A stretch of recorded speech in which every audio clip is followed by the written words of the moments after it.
ওই যে Kim Jong উনকে দেখেন, চিনেন? কিম জং উনকে চিনেন? কোথাকার প্রেসিডেন্ট? তার দেশের মানুষ খাবার খেতে পারে না, আর সে মিসাইল বানায় বসে বসে। আর আমেরিকা পশ্চিমা থেকে ভয় দেখায়, ভয় দেখায় না? দেখেছেন? ওর ওই উত্তর কোরিয়া হামলা চালাতে হলে 100 বার চিন্তা করতে হবে পশ্চিমাদেরকে।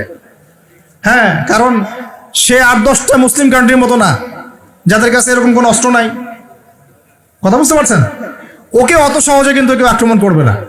তারপরেও আবার চায়নার সাথে ওর বন্ধুত্ব আছে, রাশিয়ার সাথে ওর বন্ধুত্ব আছে, ঠিক আছে? এর একটা অ্যালায়েন্স, এটাকে জিও পলিটিক্যাল ভাষায় ওদের অ্যালায়েন্স বলে।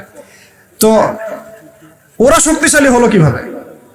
শুধুমাত্র ফাইন্যান্স দিয়ে না, এখানে পলিটিক্যাল ভিত্তি শক্ত, অস্ত্র শস্ত্র তাদের আছে। এখন বহির্বিশ্বের শত্রুরা ওদের দিকে চোখ তুলতে পারছে না, এত সহজ না।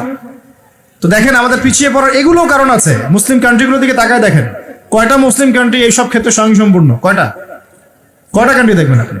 হ্যাঁ, বিশ্বকাপ আয়োজন করে বেড়াচ্ছে, বিশ্বকাপ ফুটবল আয়োজন করে বেড়াচ্ছে, পাশে ইয়েমেন সিরিয়ার মানুষ খেয়ে না খেয়ে মরে যায়, দেখার সুযোগ নাই।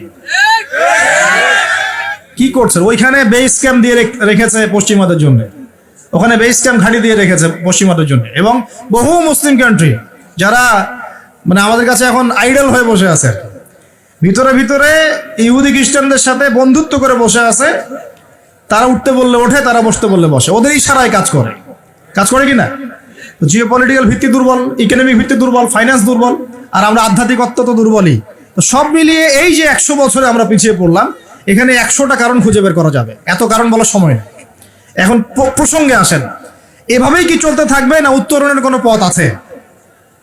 আমরা কি চাই যে আমরা সে আবার ওই ইসলামের সোনালী যুগে ফিরতে পারি? এটা কিন্তু রেভলিউশন হচ্ছে, ইসলামের দিকে মানুষ আসছে। যত আক্রমণ হচ্ছে ইসলামের দিকে, তত বেশি মানুষ ইসলাম কবুল করছে, আলহামদুলিল্লাহ। আর আমরা পিছিয়ে পড়ছি। এই যে আমরা যে গরু খাওয়া মুসলিম হয়েছি, আমরা যে জুমার দিন নামাজ পড়া মুসলিম হয়েছি, আমরা মুসলিম